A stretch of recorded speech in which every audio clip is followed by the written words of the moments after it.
We all know it. Walked it every day. But none of them were like these. The world's most dangerous ways to school. Climbing, freezing, paddling for hours, all for the chance of a better life. Risky, spectacular, and sometimes simply beautiful. The world's most dangerous ways to school.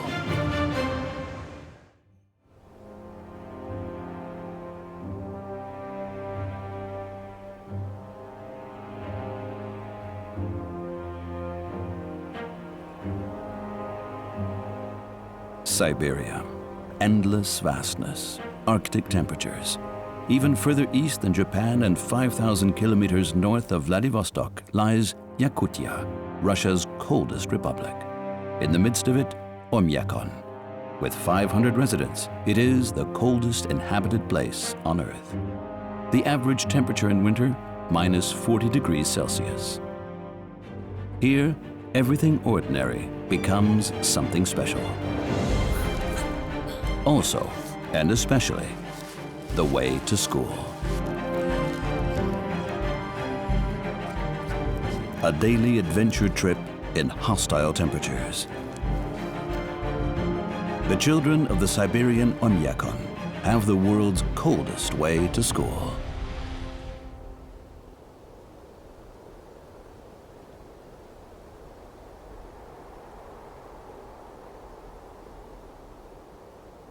"6 a.m. An ice-cold morning in Oimjakon.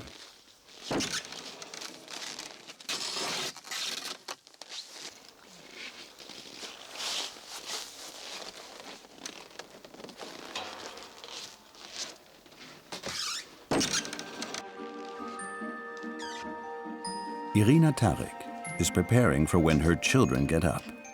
She melts the ice from the river so her son Alyosha can wash the sleep out of his eyes. There is no running water at the coldest place on Earth. Temperatures can reach as low as minus 70 degrees Celsius. Water pipes would quite simply freeze. So the residents fetch their fresh water from the river in blocks of ice and then melt it for use. Afterwards, Irina checks the temperature, as she does every day. Around minus 50 degrees again. That means her son Alyosha must go to school.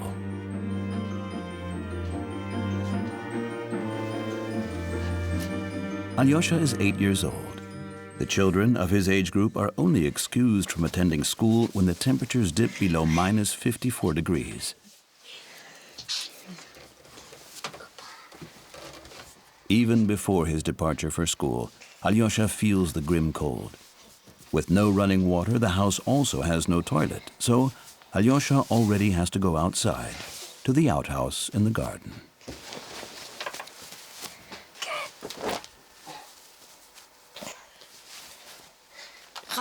Sometimes, I wouldn't mind staying inside the house. Because I'm only able to take staying outside for an hour at most, or maybe 2. His mother Irina has heated up the living room to about 20 degrees. So when Alyosha opens the door to the outer room and afterwards the actual front door, it is essentially 70 degrees colder. Everyday life in Oimjakon.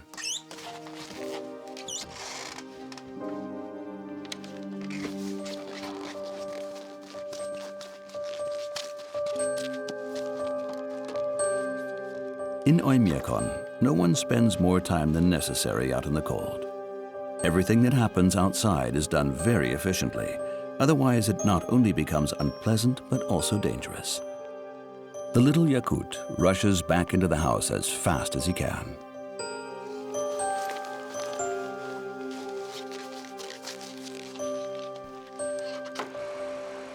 "7 kilometers away, on a remote farm, Alyosha's classmate Sayana is up too. The family lives from their cows. Before going to school, Sayana must help in the stable. It's relatively warm there, with temperatures around freezing. In Oimjakon too, they say work is the best clothing.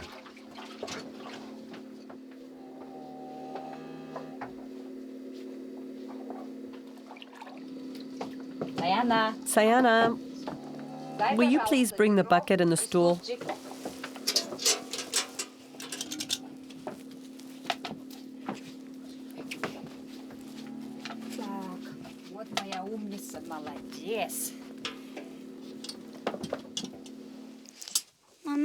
Mom, when I'm older, I will help you milk even more cows, okay? During the severe winters, the family needs every helping hand in the stable. The elder siblings pitch in and help with the feeding and tending of the animals. The family could well imagine Sayana taking over the farm one day, but in truth, they've known for a long time that school is the key to their youngest daughter's dreams.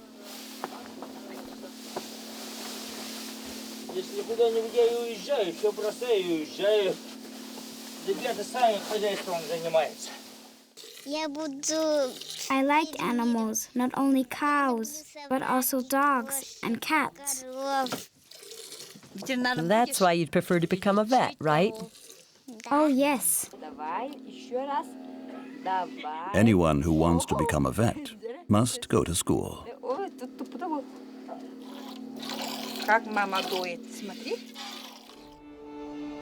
And whoever wants to go to school and lives outside the village is dependent on Grigory. Grigory is the driver of the school bus, the only one in Oimjakon. The school supplied the 58-year-old with a heated garage. This luxury guarantees that the engine fluids of the bus are protected from freezing and that his vehicle starts in these icy temperatures.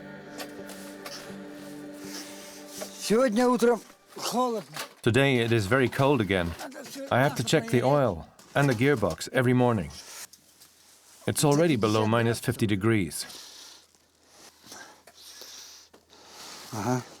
Well, that's normal. So what? That's how I do it every day. After all, it's for the sake of the children's lives.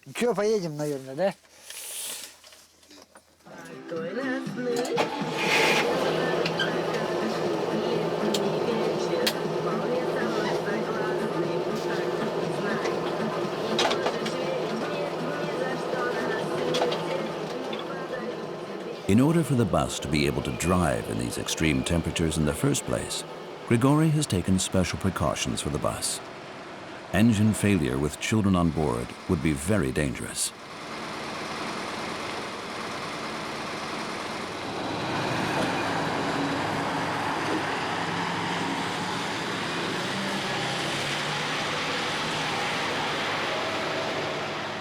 Therefore, the 58-year-old uses blankets as insulation for all the damageable, sensitive cables.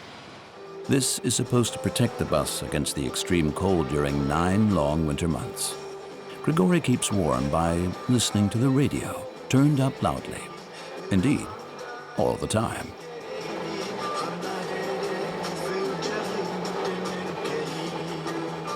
Some of the students are bugged by Grigory's loud radio, but there is no way to avoid it. The children living on the farms outside the village are dependent on the bus driver. Most households have no car of their own.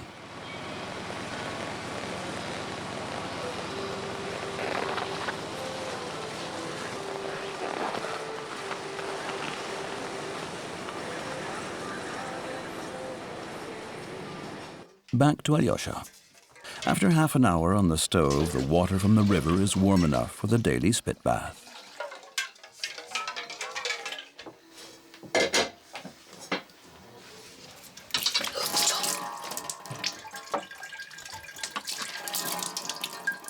In the Yakutian part of Siberia, there are almost no jobs. Without a school-leaving certificate, the chances of finding a good job are poor. Alyosha's mother knows this. That's why she sends her children to school. Only her youngest son may stay at home today. The kindergarten remains closed at temperatures below minus 48 degrees Celsius.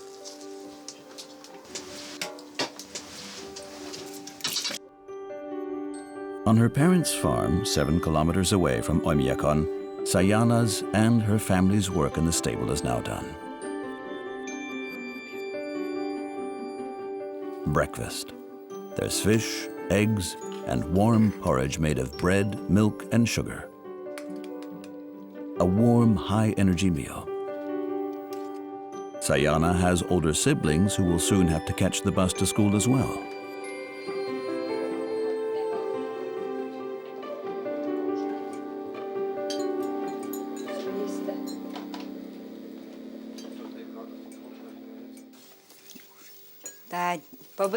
Hurry up with your breakfast.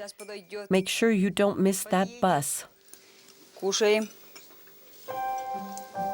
family's farm is so remote that the school bus cannot pick up Sayana and her brothers directly. The 3 of them still have to walk quite a ways through the icy cold. Their mother, Shigina, wraps her daughter in 4 different layers of clothes, on top of which she wears another 2 jackets.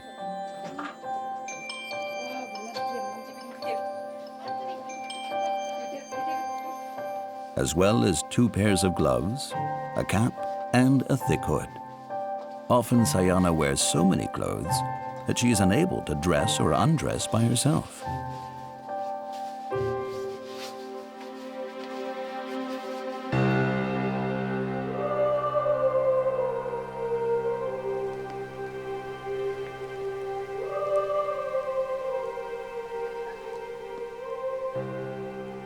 The student Alyosha should also make no mistake when dressing for his way to school, and relies on the layering method as well. Like the other children in Oimjakon, the 8-year-old has a special outfit solely for school. Over his sweater, Alyosha is wearing a shirt and a jacket. He also wears 6 layers of clothing, including the warm jacket made of wool and fur. His mother, Irina, covers every exposed inch of his skin. In Oimjakon, frostbite is not uncommon. Alyosha walks quickly when he is on his way. Only for a short moment, a very special one, does he take his time. He hears his nasal mucous membrane crackle as it freezes in his sinuses within split seconds. The moisture immediately forms little icicles on his eyelashes.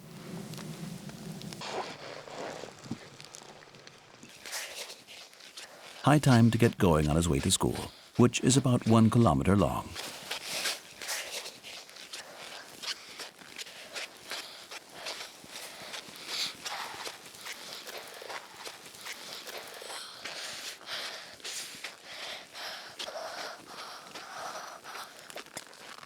A worried mother stays behind. We only survive here because we're used to it. But below 55, 56 degrees, I don't let them leave the house. Around minus 60, it's too dangerous. We then don't go out at all. Today it is 3 degrees warmer than Irina's limit of minus 55 degrees. Much to Alyosha's delight, because he doesn't like the days where he is not allowed out at all. In spite of the cold, Alyosha really likes his way to school.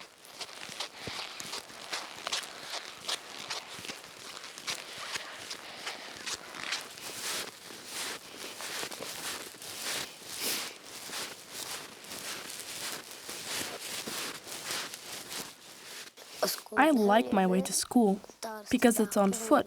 Running is great fun.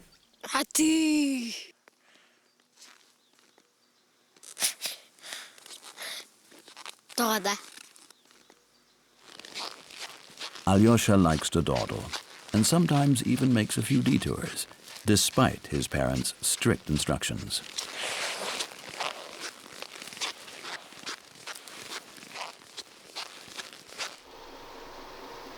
Meanwhile, the school bus still struggles along the ramshackle streets of Yakutia.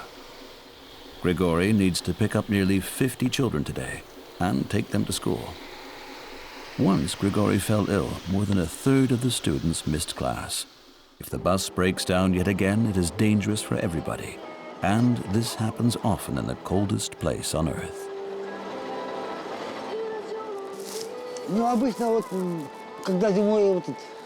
If it's that cold, the oil and the petrol can freeze. Everything working on fluids can freeze. Then I have to warm it up somehow. Otherwise, the bus won't start.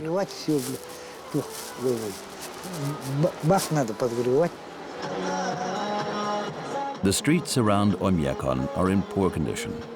Every pothole can become a trap out here.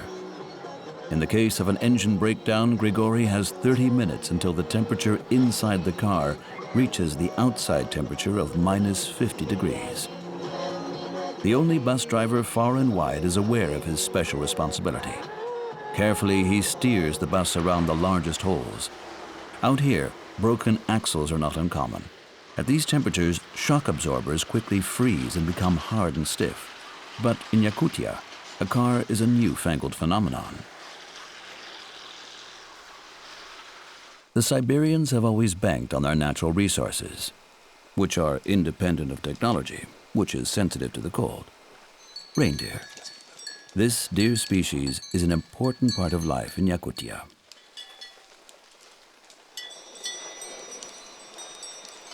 On the one hand, reindeer are a fat-rich food. On the other hand, they serve as work animals, pulling the sleigh. And where there are no cars yet, they are also used as a riding animal. The domestication of the reindeer has helped the Oimjakoni for centuries in the struggle against the icy cold.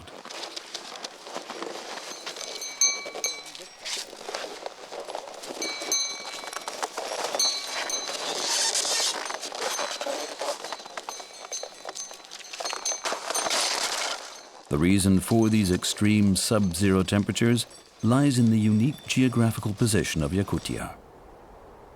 Mountain ranges close the little village off from the warm airstreams coming from the west and the south.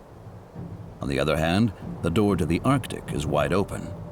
Icy streams of air press forward unhindered. So in Oimjakon, winter lasts from October until April. The all-time record low temperature, minus 71 degrees Celsius, recorded in 2013 by the local meteorologist. During the summer months in June and July, on the other hand, it might even get as hot as 30 degrees. The villagers, however, take rather more pride in low temperature records.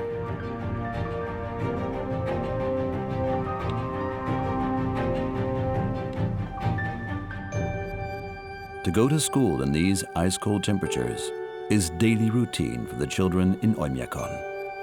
It's high time for Sayana to get going.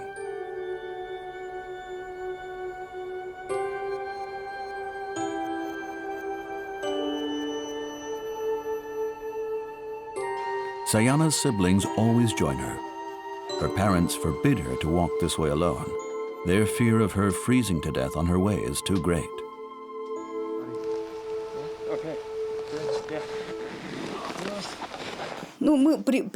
For us, this cold has become normal by now. I too had to go to school under these conditions. Sayana is still very young, but considering her age, she knows quite well how to deal with the cold. And the older ones help the younger ones. That reassures me a bit. Like nearly all children, Sayana goes marching to school, but it's not solely due to the cold. Under no circumstances may she miss the bus. It would in fact be better to be there a few minutes early, because the bus only comes once and does not wait. Without deigning to look at them, the three of them meet creatures which only exist here above the Arctic Circle. Wild horses.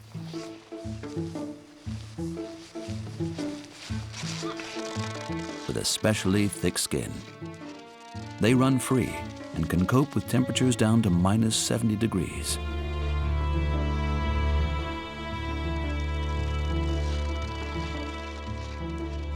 Unlike the reindeer, horses are not work animals in Oimjakon, and it wouldn't occur to anyone to ride them.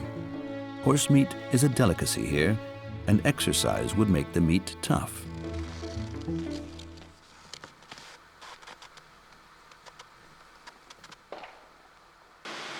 By now, the bus has done more than half of its tour.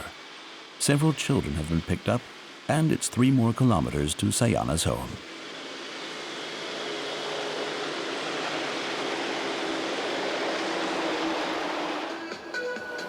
But then, Grigory is in trouble.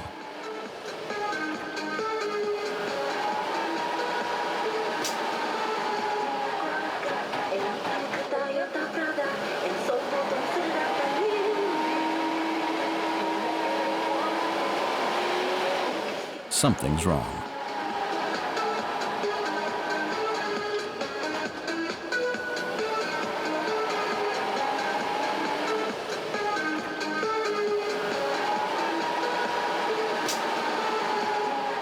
One of the rear wheels won't turn anymore. That happens quite often, I'm afraid. These are old tires, they spin. This definitely wouldn't happen with new ones. If the bus gets stuck out here, there is a serious problem. Oimjakon is 4 kilometers away. Nobody will come to their aid. Grigory must fix the bus by himself. Otherwise, it may quickly become dangerous. Just last week, someone wanted to drive to the neighboring village, Tomtor. His fuel indicator was inaccurate. He hadn't checked it. His car ran out of fuel out here. Had he not got as far as here, he might have been able to walk back. Well, he died. Sayana isn't aware of any of this.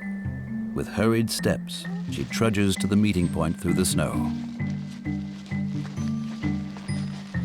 Sayana doesn't know that the bus had a breakdown. She might have just as easily have missed it. The only thing she can do is hope and wait for the school bus. At minus 52 degrees.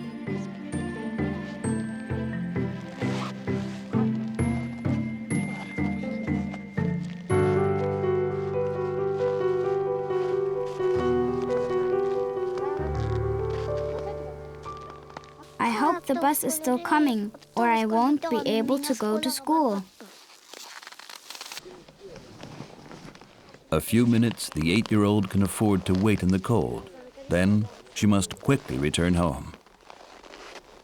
Her destination, the school, is 7 kilometers away on the northern edge of the forest, the pride and joy of the town of 500 residents. Here, 25 teachers educate 118 students. The school principal, Katarina Yevkovia, lives across the street. At 7:45, she is the first to enter the building.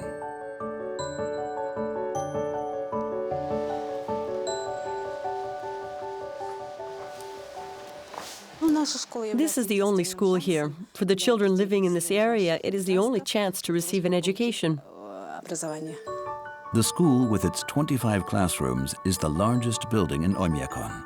Therefore, it is also the most difficult to keep warm. We have central district heating here, which only heats this school and a few more private houses. A small coal-fired power plant heats 6 buildings via district heating round the clock, with the help of 20 tons of brown coal per year.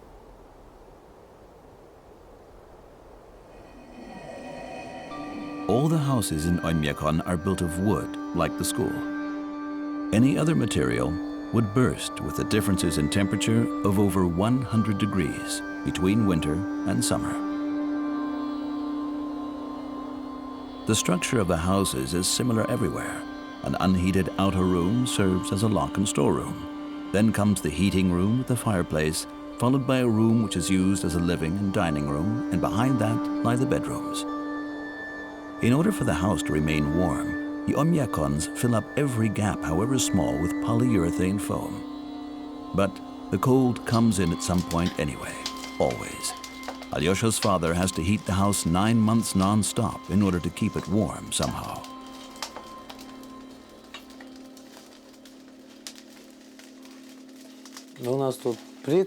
My parents, my grandparents, and my great-great-grandparents have lived here.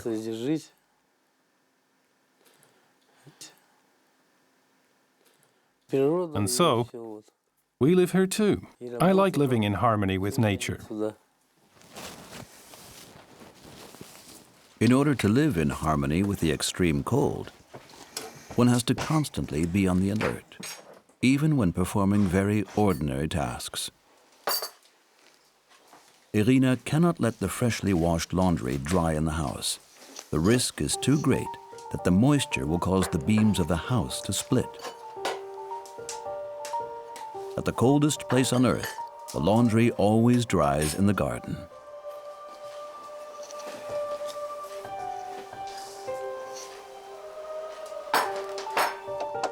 Within seconds, the water is frozen and the laundry as stiff as a board. At least the wash is free of germs. The low temperatures immediately kill any germs. But Alyosha's father is also aware of the many disadvantages of the cold, especially when people get careless. Many people here drink, and it's happened often that they fall asleep in the snow. They don't notice that they're freezing to death. Already at temperatures around -20, the extremities start to die off. A few years ago, a friend of his froze to death in the middle of the village. One's worries become even greater if your 8-year-old happens to be a cheeky kid. In spite of the icy temperatures, he is full of nonsense, just as any other child his age would be. He especially likes to scare the cattle on their way to the water hole.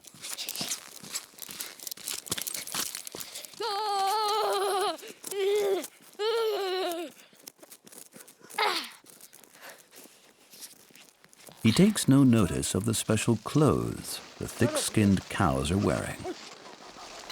As a shield against the cold, their owner has strapped a sort of special bra around their udders. A bra made of nylon stockings protects the most sensitive parts of their bodies from frostbite.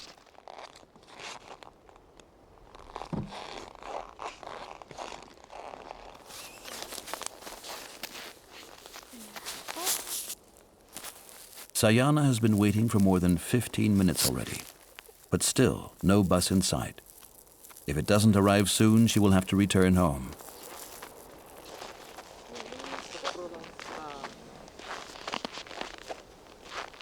"400 meters away, north of the clearing, Sayana's father performs his daily duties. The firewood doesn't have to dry after it's been chopped. Due to the icy cold, it has become so brittle, one blow is enough to break it.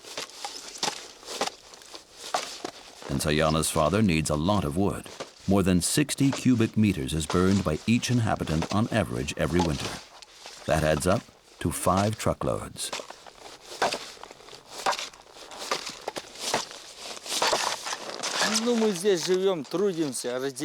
We live here and work here. Without the work, one cannot survive. And whoever doesn't work dies. Of course it's cold. Life can be tough here sometimes, but then you just have to work harder. Sometimes we work for sheer survival. What more can I say?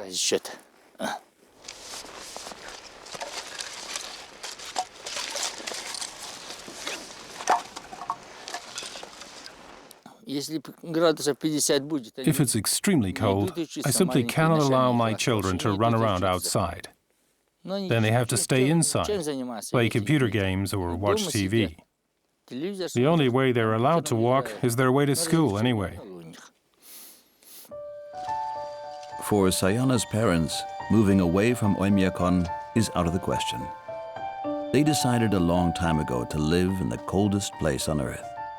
But Sayana should make her own decision, and that is only possible if she goes to school and graduates.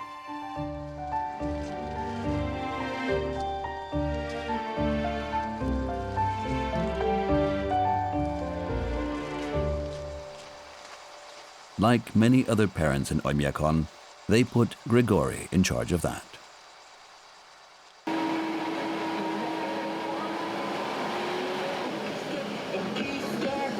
As so often, the bus driver uses all available means to get his bus going again and to escape from the cold. Giving it a lot of gas, and with a little bit of luck, he manages.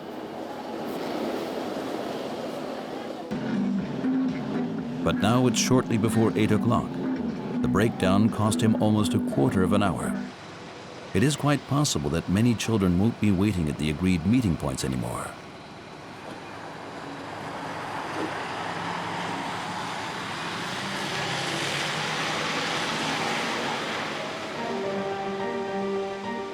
But Sayana has held out.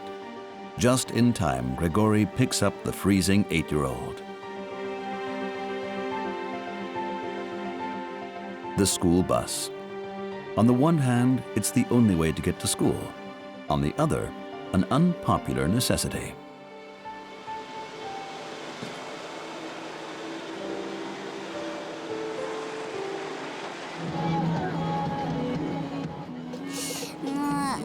The school bus is the worst thing. It's always loud, dirty, and too hot in there. Очень теплый. Alyosha has been on his way for half an hour already, even though he can make it to school in a good 20 minutes.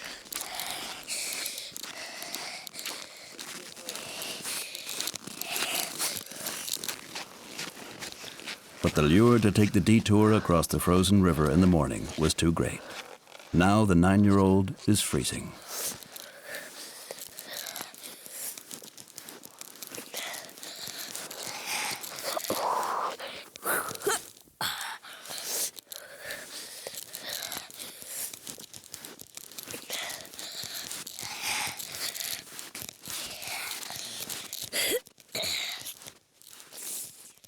Within a short time, the bitter cold always finds its way through all 6 layers of clothes.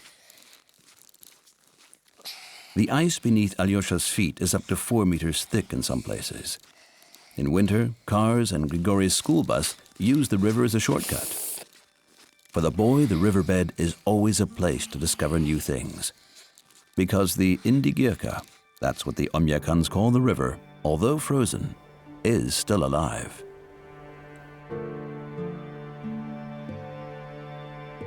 Four times a year, a truck from Yakutsk, which is 700 kilometers away, delivers canned and vacuum-packed food. Apart from this, the residents of Oimjakon live self-sufficiently. In every season of the year, the river provides staple food, such as fish. In wintertime, the river Indgirka is the hunting ground for ice anglers. Using their fishing rods and nets, they provide the basic food supply of the whole village.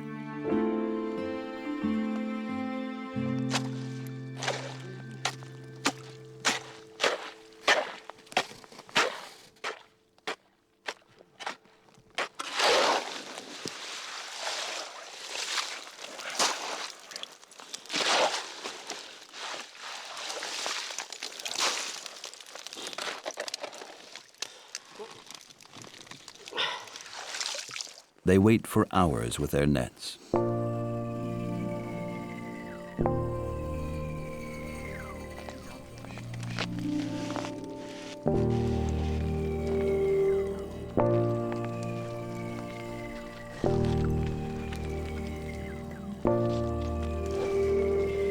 Then they grab the fish out of the nets with their bare hands. The water, which is 0 degrees, doesn't bother them. What does bother them, though, is the air temperature of minus 50 degrees. The ice fishermen don't have to kill the fish. Within seconds, the animals are shock frozen.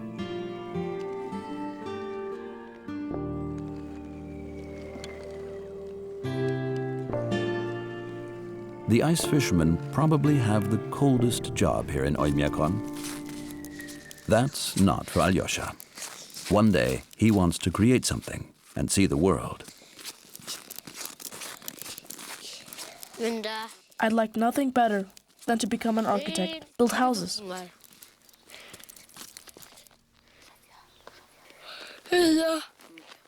That's why I attend school. Whenever he doesn't feel like going to school and taking on the icy way to get there, Alyosha remembers his dream. The last few meters, and he's made it. He is at school. Wearily and frozen stiff, he reaches the school building at 8:15. Alyosha is a bit early, but there are already many children there. All those children who arrive on foot arrange enough time to thaw after their way to school. The best way is to play around.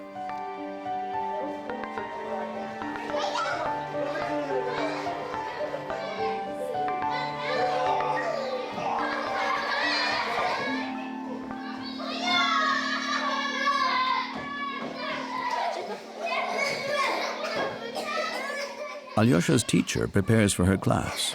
Half of the seats are still vacant, but in the coldest place on earth, nobody is able to skip class. If it's that cold outside, the parents may decide for themselves whether they send their children to school or not. But if the children don't turn up without informing the school and having an excuse, we must definitely call and ask what has happened. The risk of a child freezing to death on his or her way to school is too high.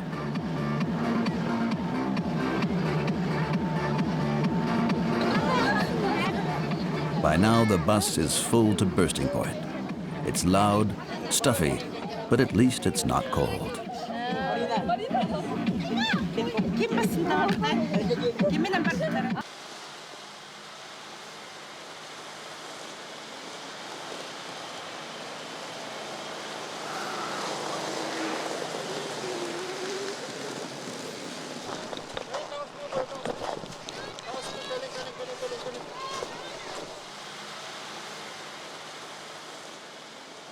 After the more than 2-hour drive, Grigory finally drives the crammed bus up to school. Sayana is happy to have arrived, and Grigory can take a break until school ends at 2 p.m. It's exactly 8:30. Sayana arrives in the nick of time with the school bell ringing.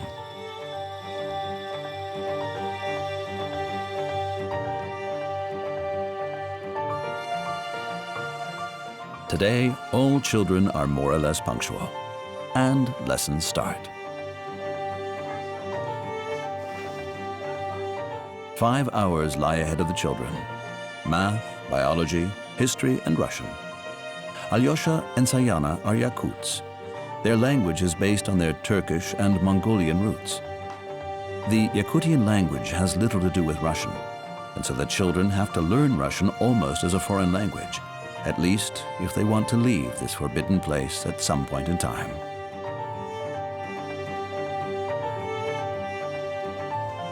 Sayana stands a fair chance. She is a straight-A student and top of her class. Alyosha is talented, but not very hard-working.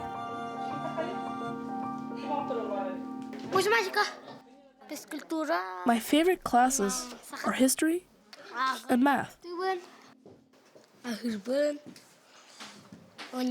But to be honest, I come here to play and paint and meet my friends. After the first 2 lessons, it's time for the main break. The students storm into the cafeteria. In cold Siberia, there is traditionally a second breakfast for the children.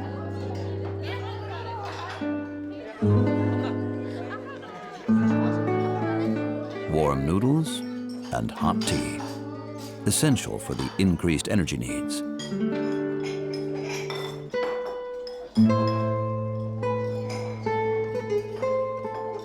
Afterwards, they all stay in the building. No one wants to go out in the schoolyard. For this, the children would first of all need to put on various layers of clothing. That's too cumbersome, takes too long, and it's simply too damn cold outside.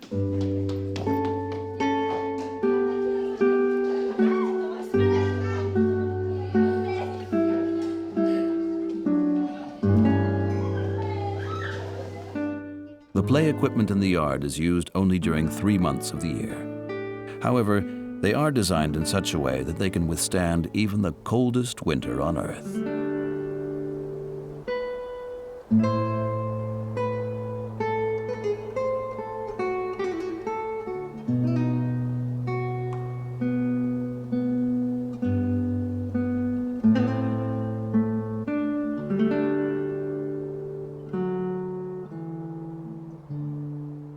If no one comes to the garden must go to the students.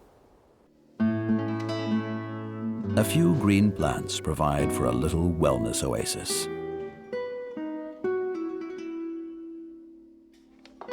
Apart from that, the students pass the time playing board games. The school rifle is also very popular with the boys.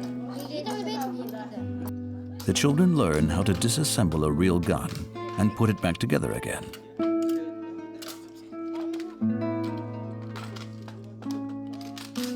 The quicker they learn how to do this, the earlier their fathers will take them hunting.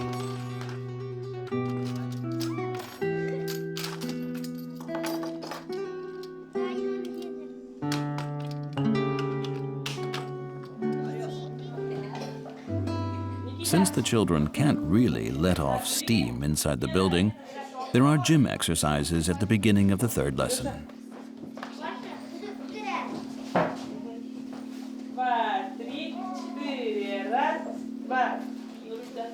Sayana and Alyosha are in Russian class right now.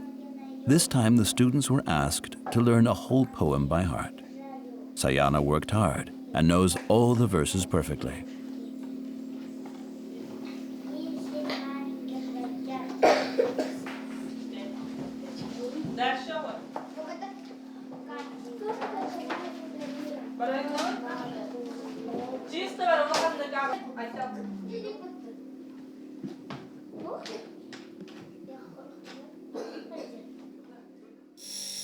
School ends at 2 p.m.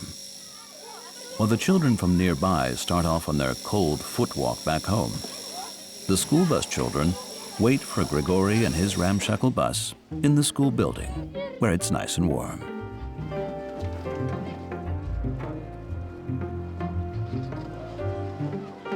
Often the students can hear him before they see him, quite simply because of the loud music.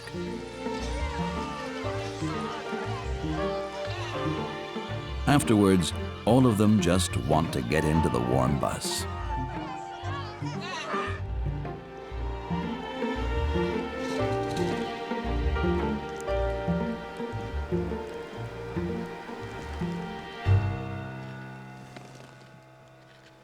Alyosha enjoys the first part of the way walking with a friend.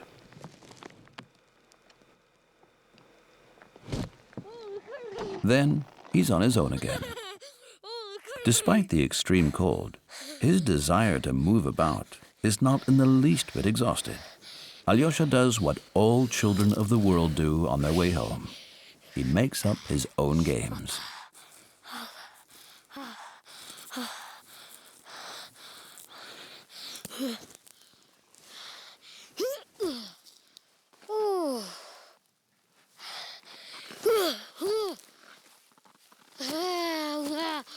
Again, the 8-year-old dawdles on his way. But Mom and Dad know their son, and also know when they have to start worrying.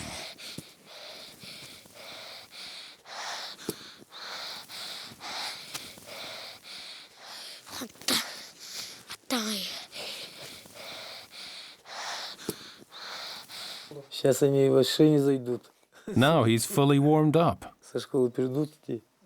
He won't be coming home that quickly now. But he's well wrapped up. He wants to stay outside and play. But his games never last very long. Nevertheless, Alyosha's father always feels a bit of relief when he sees his son come in through the garden gate.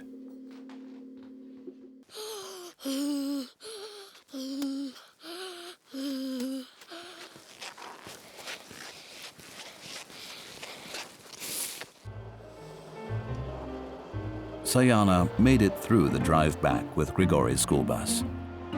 Before doing her homework, she helps her mother in the kitchen. The two are very close, spend a lot of time together.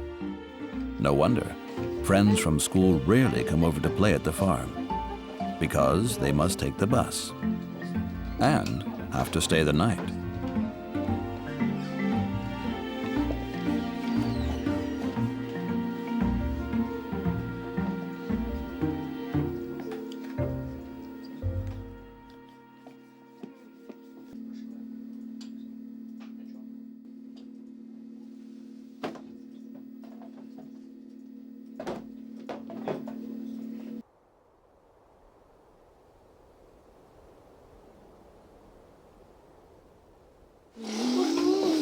Alyosha and his brothers turn the living room into a playground.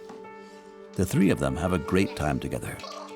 Their favorite game is playing bus or car.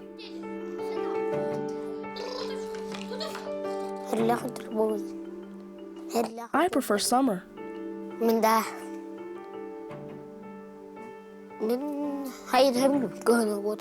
Then I could play outside longer. Sayana's siblings are too old to be playing with her. Most of the time she spends with her homework or coloring books. There's not much else to do for her in the coldest place on earth. At school there are many children. At home it is so boring. At school it's different.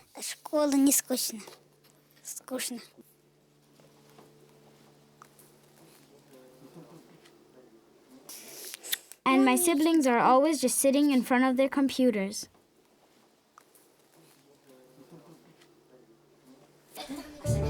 At 7 p.m., it's time for 8-year-old Alyosha to go to bed. The next day, the thermometer will decide whether he must get up early again, whether they will once again have to set out on one of the most dangerous ways to school on Earth.